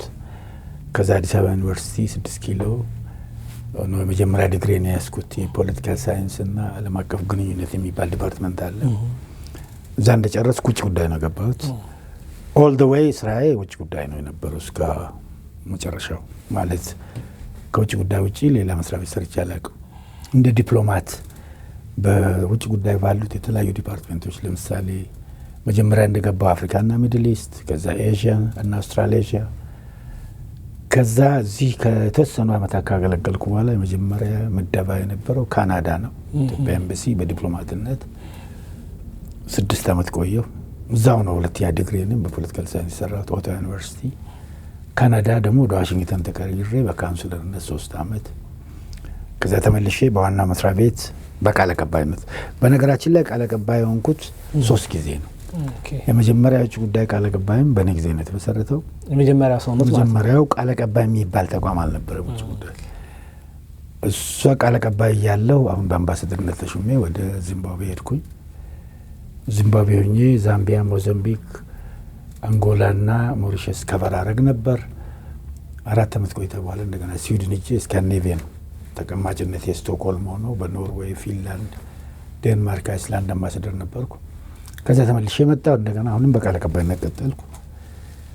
እንደገና ከጥቂት ዓመታት በኋላ በኬንያ ኢትዮጵያ ኤምባሲ በአምባሳደርነት ኬንያ ሁኜ ታንዛኒያና ሲሸልስ አምባሳደር ሁኜ ሰራ ነበር። ተቀማጭነት የኬንያ ሆነው ኬንያ 4 ዓመት አገልግሎት በኋላ ወደ ካይሮ ነው ሄድኩት። ከካይሮ ተመልሼ መጣሁ ማለት ነው። መጣሁ እንደገና ለ3ኛ ጊዜ በቃል አቀባይነት ሰራው። አሁን ደግሞ በህዝብ ተወካዮች ምክር ቤት ተመርጬ ያው አገልግሎት ላይ ይገኛለሁ ማለት ነው። ግብጽ ካይሮ ቆይቻለሁ ስላሉኝ ኢትዮጵያዊ ሆኖ ግብጽ ውስጥ አምባሳደር መሆን ምን ያህል ከባድ ነው? በጣም አንደኛ የህዳሴ ግድብ ግንባታ ሂደት ላይ ያለበት ጊዜ ነው። ግብጾች ደግሞ ስለ አባይ ናይል ስለሚሉ ወንዝ ያላቸው አስተሳሰብ በጣም የሚገርም ነው። ህዝቡን ኦልሬዲ አሳስተውታል። አብዛኛው ህዝብ ኮመን ሰው ናይል 90% በላይ ከኢትዮጵያ እንደሚመነጭ አያውቅም። አውቆ ፐርፐዝሊ ከግብጽ እንደሚመጣ ናይል ኢጅፕት፣ ኢጅፕት ኢዝ ናይል እያሉ በጣም እንትን አድርገውታል። ህዳሴ ግድብ ከተጀመረ በኋላ ነው ይህን ወንዝ ኢትዮጵያ ልትገድብብን ነው የሚለውን ነገር በአዲስ መልክ ይዘው የመጡ ማለት ነው። ስለዚህ በኢትዮጵያዊ ዜጋ ከሆንክ ሁልጊዜም ክትትሉ በጣም ብዙ ነው። እንደ አምባሳደርማ በምትሆንበት ሰዓት ፕሬጀሩ በጣም ከባድ ነው። ሱቅ ስትገባ፣ ሪሰፕሽን ስትሄድ፣ ስብሰባ ስትገባ አንተ አነጋገርከውን ሰው አንተ ከርክ በኋላ ያነጋግሩታል። ምን አለ፣ ምንድነው የፈለገው፣ ሱቅ ጭምር ማለት ነው። ስለዚህ ከባድ ፕሬጀር ነው ያለው። እንደ ኢትዮጵያዊ ዲፕሎማት ካይሮ ማገልገል በጣም ከባድ ነው፣ ግን ፕሌዠር። ትንሽ የምግብ ፍላጎቶት የዘፈን ምርጫ ምናምን ይኖሩታል? ቤዚካሊ እኔ ስፖርትን ከወሰድ ከስፖርት ውስጥ ባስኬትቦል ነበር የሚወደው። ባስኬትቦል ካናዳ ያለው ቺካጎ ቡልስ የሚባል ቡድን ነበረ እነ ማይክል ጆርዳን የሚጫወትበት። ስለዚህ ባስኬትቦል በጣም እወዳለሁ። አሁንም ባስኬትቦል ብዙም አሁን ፖፑላር አይደለም፣ ግን ሶከርም አልፎ አልፎ ያለው። ምግብ ምርጫ ብዙም የለኝም፣ ግን ኖርማሊ እኛን ምግብ እበላለሁ። የባህር በር መፈለጋችን ነገረኛ ሊያስብለን ይችላል ነው ወይ? ጥቅማችንን ለማስከበር መነሳሳታችንን መንቃታችን ብቻ ነው የሚያሳየው። ምክንያቱም ያስፈልገናል።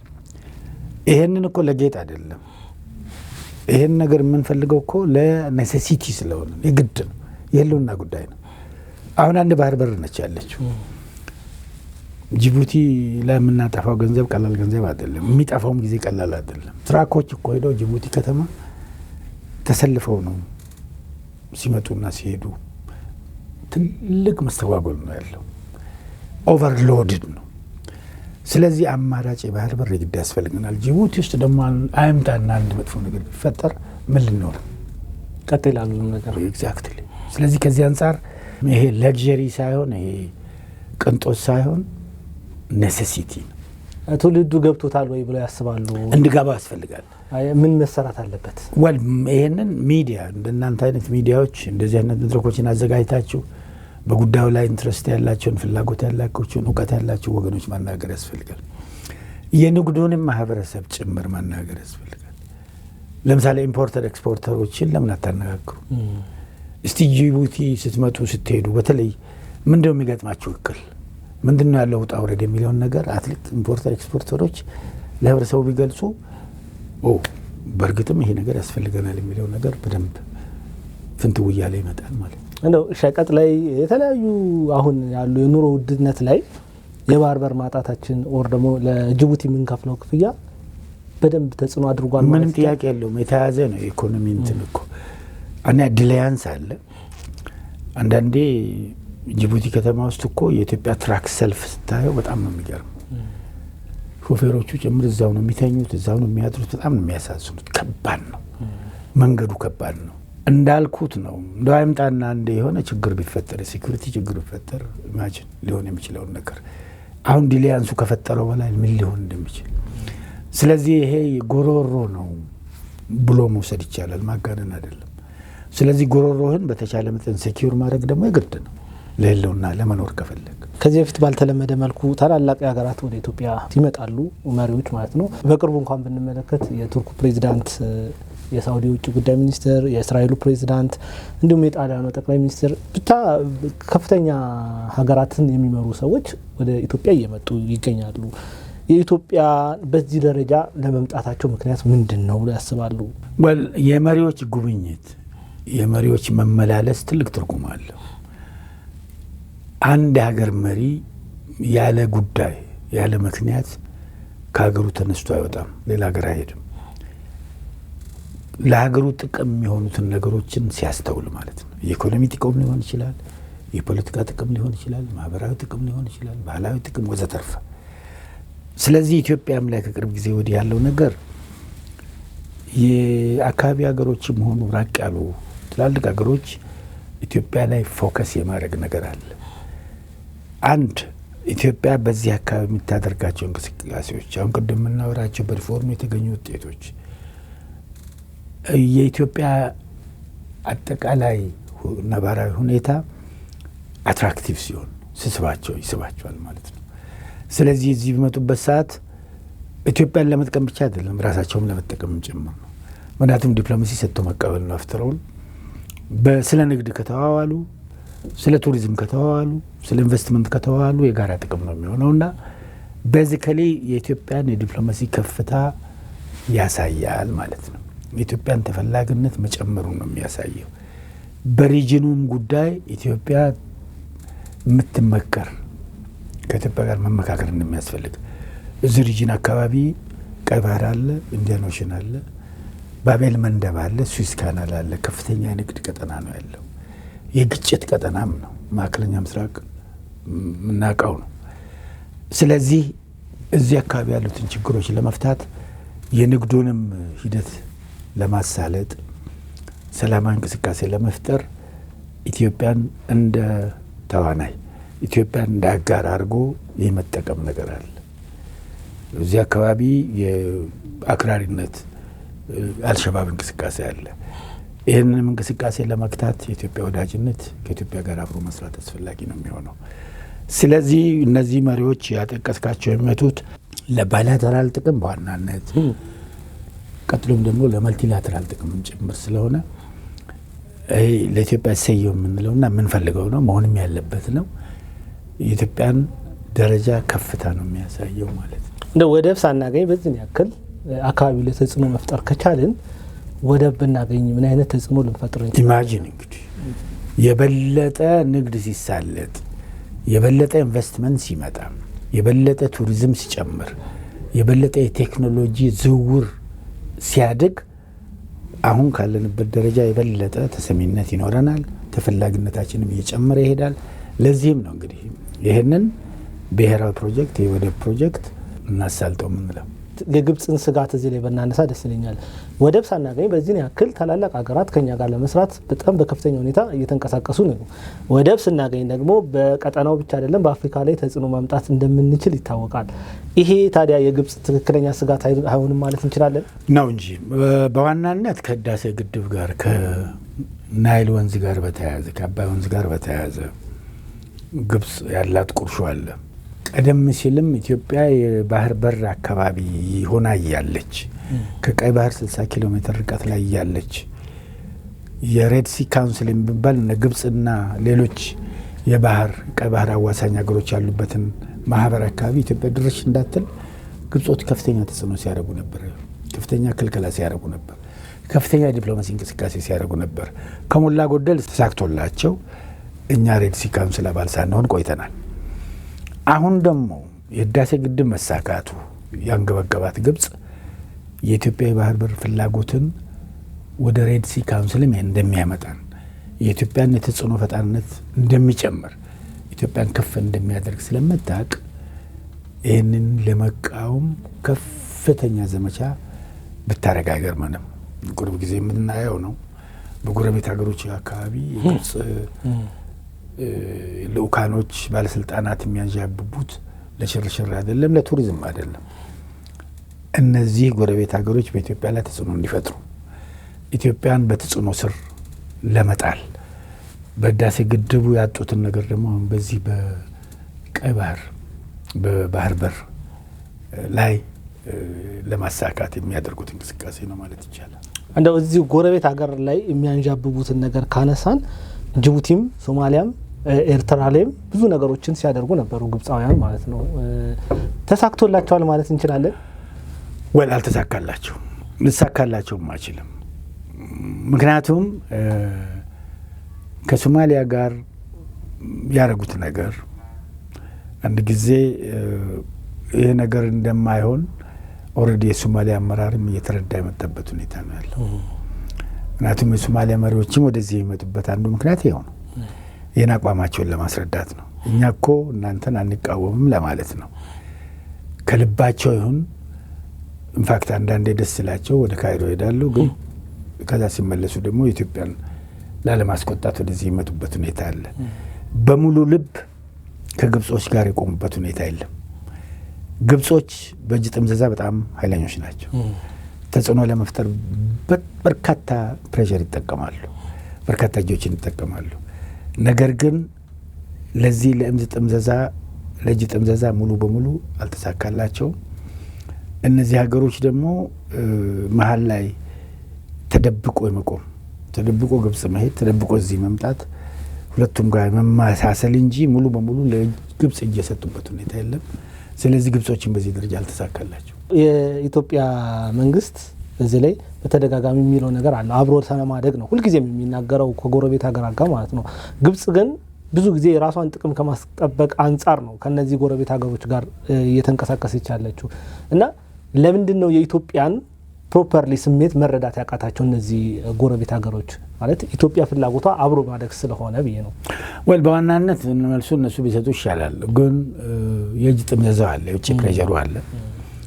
የቆየ ያረጀ ፈሊጥ መስታሰብም አለ። ለምሳሌ ሶማሊያን ብንወስድ ትራዲሽናሊ ኢትዮጵያ ሶማሊያን መውረር ትፈልጋለች፣ ሶማሊያን መውሰድ ትፈልጋለች በሚል ዚያድ ባሬ ከነበሩበት ጊዜ ጀምሮ ሶማሌ ኤሊቶች የተወሰኑ ኤሊቶች አካባቢ የተጸነሱ አስተሳሰቦች ኢትዮጵያ ሶማሊያን ማስ ትፈልጋለች፣ ኢትዮጵያ ሶማሊያን መውረር ትፈልጋለች፣ ሶማሊያን ማዳከም ትፈልጋለች። እነዛ ኤሊቶ ያ ነገር በዋናነት አይዲዮሎጂ እየደከመን ቢሄድ ያን የሚያራምዱ ኤሊቶች አሁንም አሉ። ያልጠፉ ማለት ነው። ይሄ ግሬተር ሶማሊያ ኮንሰፕት አለ። ይሄ ነገር አሁን ቅርብ ጊዜ ሶማሊላንድ ባወጀችው ነጻነት የፈረሰም ቢሆን ያ አስተሳሰብ ያላቸውና በዚህ አስተሳሰብ ኢትዮጵያ ላይ ጥርጣሬ ያላቸው አሉ ማለት ነው። እነዚህን ትጠቀማለች ግብጾች። እነዚህንም እጅ መጠምዘዝ ይመቻሉ ማለት ነው። ካይሮ ይመላለሳሉ። እዛ ሲሄዱ ስለ ኢትዮጵያ የማይሆን ነገር ያወራሉ። እዚህ ሲመለሱ ደግሞ እዚህ ይመጣሉ። አንዳንዶቹ እዚህም ሲመጡ ደግሞ የለም እኛ ከኢትዮጵያ ጋር መሆን እንፈልጋለን የሚል ነገር አለ። የሚሻላቸው ከኢትዮጵያ ጋር መሆን ነው። እንኳን እነሱ አይደለም ግብጽም የምትጠቀመው ለምሳሌ በህዳሴ ግድቡ ገና ሲጀመር ለግብጾች የነገርናቸው ነገሮች ነበሩ። ይሄ ግድብ ሲገደብ ውሃውን ከእናንተ አይቀንስም። ውሃው ተገድቦ ተርባይኑን መጥቶ ኤሌክትሪሲቲ ጄኔሬት አድርጎ ወደ እናንተ እንዳለ ይመጣል። እንደውም ሬጉሌትድ የሆነ ውሃ ሬጉሌትድ ማለት ህዳሴ ግድብ ውስጥ ስላለን በደንቡ የሚያስፈልጋችሁ መጠን በየጊዜው ይመጣል። አስተማማኝ ውሃ ግድቡ ከመገደቡ ፊት ከነበረው የሚለውን ነገር ስለዚህ አብረን እንስራ የሚል ሀሳብ ቀርቦላቸው ነበር። እንደውም ኢትዮጵያ በችግኝና በግሪን ሌጋሲ ይሄ የናይል ወንዝ አካባቢ ምንጭ አካባቢ የምታደርጋቸው ነገሮች ጠቅላላ ውሃው ከምንጩ እንዳይደርቅ ለእናንተም ይጠቅማል ተባበሩ የሚል ሀሳብ ሁሉ አቅርበንላቸው ነበር። ይሄ ብቻም አይደለም። ኤሌክትሪሲቲ ጄኔሬት ስናደርግ ሰርፕለስ የሆነውን እናንተ ሪዝነብል በሆነ ዋጋ ትገዛላችሁ፣ ትጠቀማላችሁ። ለሱዳንም ይሄው ነበር የተነገረው። ሱዳን በየአመቱ በጎርፍ ትጠቃለች። ህዳሴ ግድቡ ከተገደበ ውሃው ሬጉሌት ስለሚደረግ ጎርፍ እንዳያጠቃችሁ ይጠቅሟቸዋል፣ ውሃውን መቆጣጠር እንችላለን በሚል ተነግሯቸው ነበር። የተቀሩትም የጎረቤት ሀገሮች ከህዳሴ ግድብ እንደሚጠቅሙ ኦልሬዲ አሁን ጅቡቲ አሁን 100 ሜጋዋት አካባቢ በየጊዜው ያገኛሉ ከኢትዮጵያ በቋምነት ማለት ነው። ወደ ኬንያም የመላክ እንትን አለ፣ ወደ ሶማሊያም የተቀሩትም አካባቢዎች። ስለዚህ አብሮ የመጠቀም ነገር የኢትዮጵያ ፍልስፍና ነው፣ የኢትዮጵያ ፍላጎት ነው። ይሄ ደግሞ ከኢትዮጵያ እድገት ጋር ይያያዛል። በባህር በሩም ምክንያት በባህር በር ማግኘትም አብሮ መጠቀም ነው የሚሆነው። የኢትዮጵያ ንግድ ተስፋፋ ማለት ለጎረቤት ሀገሮች ጠቀሜታ አለው፣ የባህር በሩንም ለያዙት ጭምር ማለት ነው። አሁን ደግሞ ኤፍሲቲ የሚሉት አለ፣ የአፍሪካ ነጻ የንግድ ቀጠና የተጀመረበት ሁኔታ አለ። የአፍሪካ ሀገሮች በነጻ አብሮ መነገድ አለባቸው። ይሄ ደግሞ የባህር በርን አስፈላጊነት ግልጽ ያደርገዋል። የባህር በርን መክፈትና የባህር በር ለሌላቸው ለኛዎቹ አይነት አቬሌብል የማድረግ ግዴታ ያለባቸው ዓለም አቀፍ ሕግም ይሄንን ያስገድዳቸዋል። ስለዚህ ይሄ እየተነገራቸው ነው። የማይሆን መሰረት የሌለው የቆየ ቁርሾ በግብጾቹ በኩል ደግሞ ሱፐርመሲ ናይለኛ ነው በሚል የኢትዮጵያን እድገት ከመጀመሪያው ጀምሮ በመቀናቀን የተፈጠረ ነገር እንጂ ቤዚካሊ ይሄ የጋራ ጥቅም እንደሆነ ከመጀመሪያው ሲነገራቸው ቆየው። ኦኬ ዘናሽናል ይዞት በወጣው መረጃ ላይ ግብጽ የኢትዮጵያን የባህር በር ፍላጎቶች ትደግፋለች የሚል እሳቤ አንስቷል። እዛ ላይ ግን ቅድመ ሁኔታዎችን ግብጽ አስቀምጣለች። ማለት እውነት ከታሪካዊ ጠላትነታችን አንጻር ግብጽ የኢትዮጵያን ፍላጎት ልትደግፍ የምትችልበት መንገድ ይኖራል? ወል ጋዜጦች እንግዲህ እንደምታውቁት የሚዲያ ሰዎች ናቸው፣ ለእናንተ ማስረዳት አያስፈልግም። ለሌላው እንደው እንዲረዳ የተለያየ ነገር ሪፖርት ሊያደርጉ ይችላሉ። ግብጽ የኢትዮጵያን የባህር በር ፍላጎት እንድትደግፍ እኮ እንፈልጋለን። ሰዋት ብትደግፍ ጥሩ ነው። እኛም እያልን ያለነው እኮ አንጎዳችሁም ደግፉን ነው። ግን ይሄ ከኮንዲሽን ጋር መያያዙ አጠያቂ ነው። የህዳሴ ግድብን አብረን ከተቆጣጠርን ይሄማ ከዚህ በፊትም እኮ ህዳሴ ግድብ ሉዓላዊ ግድብ ነው፣ ኢትዮጵያዊ ግድብ ነው። እኛ እናንተን ግብጾች ግድብ አላችሁ፣ ግድባቸውን እንቆጣጠር አላለም። እናንተ እኛን ግድብ እንዴት ትቆጣጠራላችሁ በሚል ሂሳብ ነው የተፋለስ ነውና ከደገፉ ሰየው እንዲደግፉ እንፈልጋለን፣ እንገፋቸዋለን። ነገር ግን መረጋገጥ አለበት። ባይደግፉስ ምንድነው ምርጫችን? ምርጫችን እኛ እኮ እነሱ ደገፉ አልደገፉ የባህር በር አጀንዳችን ነው፣ እየገፋን ነው። አሁን ከግብጾች ፍላጎት ላይ ዲፔንድ አናደርግም። የህዳሴ ግድቡን ከነሱ ፍላጎት ውጪ እንደጨረስ ነው ይህን የባህር በር ፍላጎታችንንም እንደምንጨርስ እርግጠኞች ነው። እንደሚሉት ተሳክቶልን የባህር በር ኖሮን መጪው ትውልድም የተሻለችን ኢትዮጵያ ይረከባል የሚል ሀሳብ አለን። እንደው ግብጻውያን በናይል ወንዝ ላይ በሰሩት ትርክት ዓለም ሁሉ ናይል የግብጽ እንደሆነ ነው የሚረዳው። ትርክትን ከመስራት አንጻር በጣም ጎበዞች ናቸው። ረጅም ጊዜ የሰሩት ነገር ነው። ቅድም እርሶ እንዳሉኝ ይሄ የህዳሴው ግድብ ከመምጣቱ በፊት አጠቃላይ የግብጽ ማህበረሰብ የሚያውቀው ምንድነው ውሃው እዛው እንደሚመነጭ ነው። ያ ብቻም አይደለም፣ ዓለምን እኮ በትርክት ቀይረዋል። እኛ ትርክት ከመስራት አንጻር ይሄንን ለትውልዱ እንዴት አድርገን ማስረጽ እንችላለን? እንዳልከው ግብጾች በዚህ በናይል ወንዝ ዙሪያ ከፍተኛ ትርክት ነው የሰሩት። አንዱ ትርክት ትክክለኛ ያልሆነው ግብጽ ያለ ናይል ውሃ ምንም የላትም፣ የአንደርግራውንድ ውሃም የላትም፣ የባህር ውሃም የላትም የሚለው ትርክት ራሱ ውሸት ትርክት ነው። አሳምነዋል ዓለምን። ብዙዎቹ አሁን የዓለም አቀፍ ህብረተሰብ አባላት ሲያናግሩን እነዚህ ሰዎች ያለዚህ እኮ የላቸውም፣ ይጠማሉ፣ ይሞታሉ ብለው ነው የሚያናግሩ። ይህም ብቻ አይደለም። ብዙዎቹን ሜዲትራኒያን አካባቢ ያሉትን ማዶ ያሉትን የአውሮፓን ሀገሮች ምን ብለው ያሳምኗቸው? የግብጽ ህዝብ ብዛት ከ100 ሚሊዮን በላይ ነው። ይህ ህዝብ እዚህ ውሃ ከተያዘበትና ከተጠማ እናንተ ጋር ይመጣል፣ ይሰደዳል፣ እናንተን ኢንቬድ ያደርጋል። አውሮፓውያኑ ደግሞ ስደተኛን ይፈራሉ። እናንተ ህዝባቸው ቁጥር እንዳይቀየር ፕሬሸሩን በጣም ስለሚፈሩ ይህን መከላከል ይፈልጋሉ። እንደዚህ ብሎ አሳምኗቸው እኔ ያሉ አንዳንድ አውሮፓ ሀገሮች እንደዛ ብሎ ያናገሩን አምባሳደሮች እንዴ እኛ እኮ እናንተ ሰዎች ከተጠሙ እኮ እኛም ችግር ሆኗል እኮ ኢንቬድ ሊያደርጉን ነው፣ ሚሊዮን ህዝብ እኮ ወደዛ ሊሻገር ነው ብሎኛል። ይህንን በዓለም አቀፍ ደረጃ በትርክት የውሸት ትርክት ሰርቷል። እኛ በዛ ደረጃ ወጥተን በደንብ የማሳመን ስራ የሰራንበት ሁኔታ ከነሱ አይስተካከልም ማለት ትክክል ነው። አሁን ግን በተግባር የጀመርነው ነገር አለ።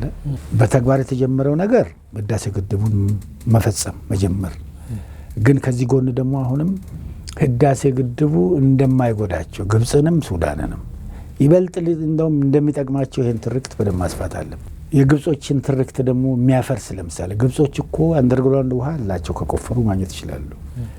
ቀይ ባህርም ሜዲትራኒያም ላይ አዋሳኝ ላይ ናቸው ያሉት እና ውሃ መጠቀም ይችላሉ። በእርግጥ ውሃው ሶልቲ ነው፣ ሳሊኔት አድርገው ይችላሉ እንጂ ምንም ያለ ህዳሴ ግድብ ያለ አባይ ምንም የላቸው የሚለው ውሸት መሆኑን በደንብ ለዓለም አቀፍ ህብረተሰብ በማስጨበጥ ይህን እሱን ትርክት ማፍረስ ይቻላል።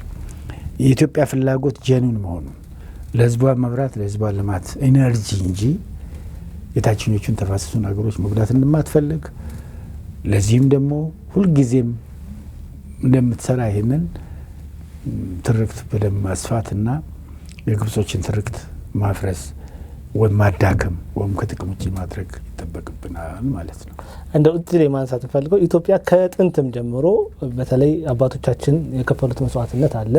በጦርነት ችግር የለም እናሸንፋለን። አት ዘ ኤንድ ግን በውሎች በንግግሮች ላይ እየተሸነፍን ብዙ ነገሮችን ብዙ እያደረግን መተናል። ይሄ ሴራ ነገር ላይ አንችልም መንግስታቶቻችን ማለት ነው።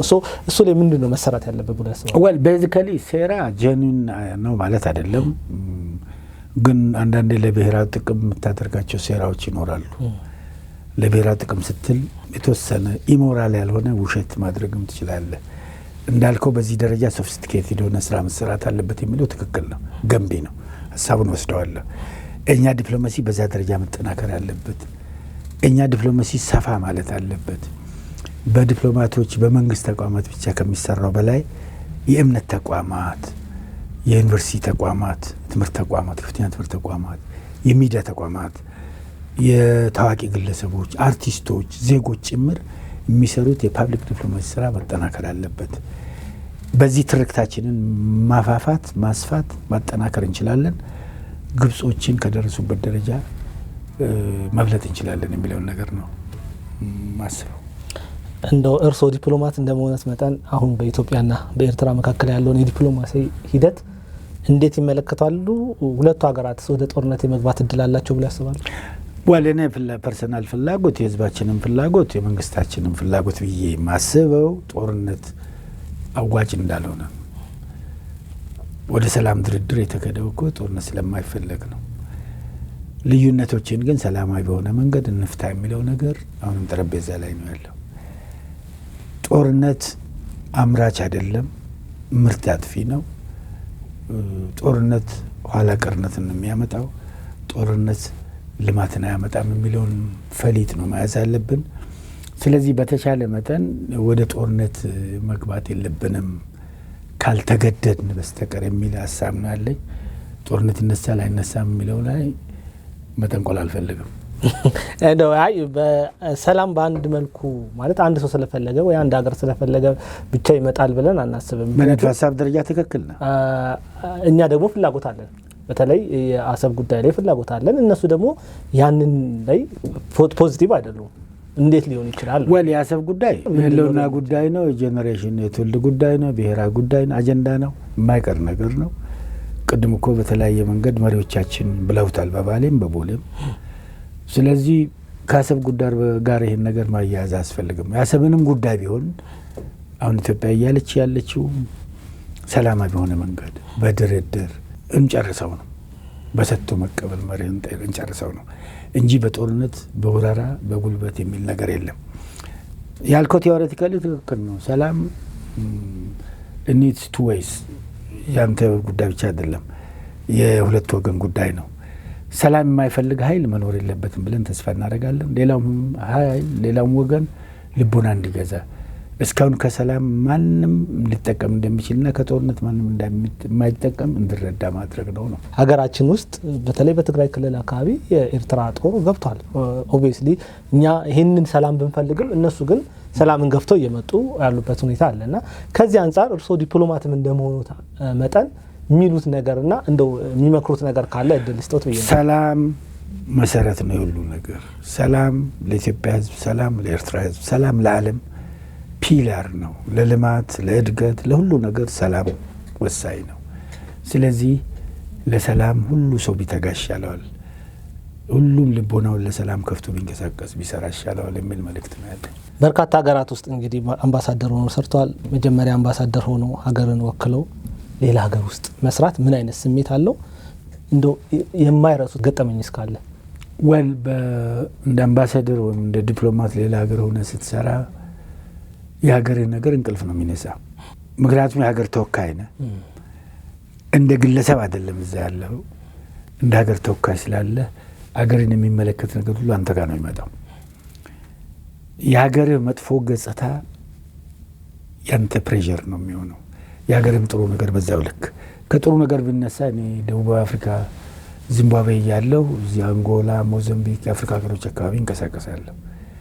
በጣም ፖዚቲቭሊ የማስታውሰው የኢትዮጵያ አምባሳደር ብዬ በሚታወቅበት ሰዓት ብዙዎቹ የአፍሪካ አካባቢ ዲፕሎማቶችና ህዝቦች ኢትዮጵያ ለአፍሪካ ነጻነት ያበረከተችውን አስተዋጽኦ ያውቃሉ። በተለይ ዚምባብዌ ያለው ሁለቱም የዚምባብዌ ነጻነት ታዋጊዎች ኤንሲ ማነው ዛኑና ዛፑ ይባላሉ። እዚህ ነው የሰለጠኑት ኢትዮጵያ ውስጥ። ስለዚህ ትልቅ ውለታ አላቸው እና የሀገራችን ለነጻነታችን ያደረጋችሁት ውለታ አንድረሳም ነው የሚሉት። ኢትዮጵያን በተመለከተ the same thing አንጎላ፣ ሞዛምቢክ፣ ዛምቢያ ትልቅ ስም አለ። ፖዚቲቭሊ እሱን ነው የማስታውሰው። ኢትዮጵያ ሲባል ነጻነታችን ሀገራችን፣ ምክንያቱም እዚህ ሰልጥነው ነው የሄዱት ብዙዎቹ። ባድወይ የደቡብ አፍሪካ ነጻነት እንቅስቃሴዎች ከሞዛምቢክም እነ ፍሬሊሞ አንጎላም በሙሉ በዚህ በአዲስ አበባ የማያመላልሱ የሉ። ሌላ አካባቢ ከመሄድ ይልቅ አዲስ አበባ ነው የሚመጡት። ከአዲስ አበባ ነው ሌሎቹ እዚህ ይሰለጥናሉ። እነ ኤንሲ ደቡብ አፍሪካ ለምሳሌ እና ማንዴላ ጭምር እዚህ ነው የሰለጠኑት። እዛ ያገኙት ፖዚቲቭ ነገር እሱ ነው። አሁን ኔጋቲቭ ሳይድ ሰሜን አሜሪካ ካናዳ ያለው ደግሞ እንደ አጋጣሚ ረሃብ ኢትዮጵያ ውስጥ 1977 ነበር። በጣም ከባድ ረሃብ የነበረበት ዊ አር ዘ ወርልድ ብሎ ታዋቂ አርቲስቶች ጭምር እነ ማይክል ጃክሰን የዘፈኑበት ኢትዮጵያ ሲባል ዲክሽነሪ ላይ ረሃብ ተብሎ የተቀመጠበት ስለነበረ ኢትዮጵያ በምትልበት ሰዓት how is the food are you well fed ይላሉ እና ትንሽ ስሜት ይነካል። ያንን ደግሞ የ77ቱን አጀንዳ እንትን ፒክቸሮች ይሄ ሰሜን በተለይ ትግራይ ወሎ የነበረውን ሚዲያ ላይ ያቀርቡታል። በየመዝናኛ ቦታዎቹ በየምግብ ቤቶቹ ደግሞ ሄልፕ ኢትዮጵያን ቺልድረን ሄልፕ ኢትዮጵያን ፑር የሚል ተጽፎ ምናምን ታገኛለህ እና እሱ ትንሽ ያሸማቅቅ ነበር። የረሃቡ ስሜት ያልተረሳበት እና ጊዜ ስለነበረ እሱን አስታውሳለሁ። ሰሜን አሜሪካ ስትሆን ድንቁርናም ብዙ ነው ስለ ኢትዮጵያ ብቻ ሳይሆን ስለ አፍሪካም። ለምሳሌ አንድ ሰው ፕሮፌሰር ነው አግኝቼው አንድ ሴሚናር ላይ ኢትዮጵያን አውቃለሁ ኢትዮጵያዊ ነኝ ስለው ኢትዮጵያን አውቃለሁ አለኝ። በየሳምንቱ እሄዳለሁ። የት ነው ስለው እዚህ ራስ ተፈሪያን የሚባሉ እዛ አካባቢ ካሪቢያን የሚንቀሳቀሱ እንትኖች አሉ። እነሱን ኢትዮጵያ አድርጎ ወሰደው። ኢግኖረንስም አለ። አፍሪካን እንደ አንድ የማየት አለ። የአፍሪካ ዜጎች ደግሞ ዛፍ ላይ እንደሚያድሩ how is a building here እና አልጋ ውስጥ መተኛ ለምዳል ምናምን ሊሉ ይችላሉ። ያ አይነት ኤክስፒሪየንስ አለ። ሾኪንግ ኤክስፒሪየንስ፣ ፖዚቲቭ ኤክስፒሪየንስም አለ። ከዚህ ኤክስፒሪየንስ አንጻር አሁን በቅርቡ አይሾ ስፒድ የሚባል ሰው መጥቶ ነበርና ትዝ ስላገናኙት ነው የኢትዮጵያን ገጽታ ለዓለም ሲያስተዋውቅ በጣም ያለቀሱ አሜሪካ ውስጥ የሚኖሩ አፍሪካውያኖች ነበሩና ለውጠናል ማለት እንችላለን ያንን ሳቢ ዴፊኒትሊ በዛው ልክ እኮ ያንን ቢሆን ስለ ኢትዮጵያ ፖዚቲቭ ለምሳሌ ፓን አፍሪካን ሙቭመንት እነዚህ ካሪቢያን ያሉት ጥቁሮች ራስተፋሪያን የሚባሉት የኢትዮጵያን የአድዋን እንትን ወስደው ነው ለነጻነት እነሳሱት። ኢትዮጵያ ሲባል እንደ እናት ሀገራችን የሚያዩበት ሁኔታ አለ። አንድ ጊዜ አፄ ኃይለ ሥላሴ ወደ ላቲን አሜሪካ ሄዱ ጊዜ ጃማይካንስ በሙሉ ወደ ሄቨን እንሄዳለን ወደ ሀገራችን ወደ ቤታችን አሉበት ሁኔታ አለ። ሄቨን ማለት ኢትዮጵያ ነው። በዛ ፖዚቲቭ ነገርም አለ። ስለዚህ የዚህ አሁን ያልከው ሰውዬ እሱን ነው እና በዛ ስሜት ትዝታም ያሉ እንዳሉ ለማድረግ ነው። እንግዲህ በእኔ በኩል የነበረኝ ጥያቄዎች እነዚህን ይመስላሉ። በጣም አመሰግናለሁ እዚህ ድረስ ስለመጡ።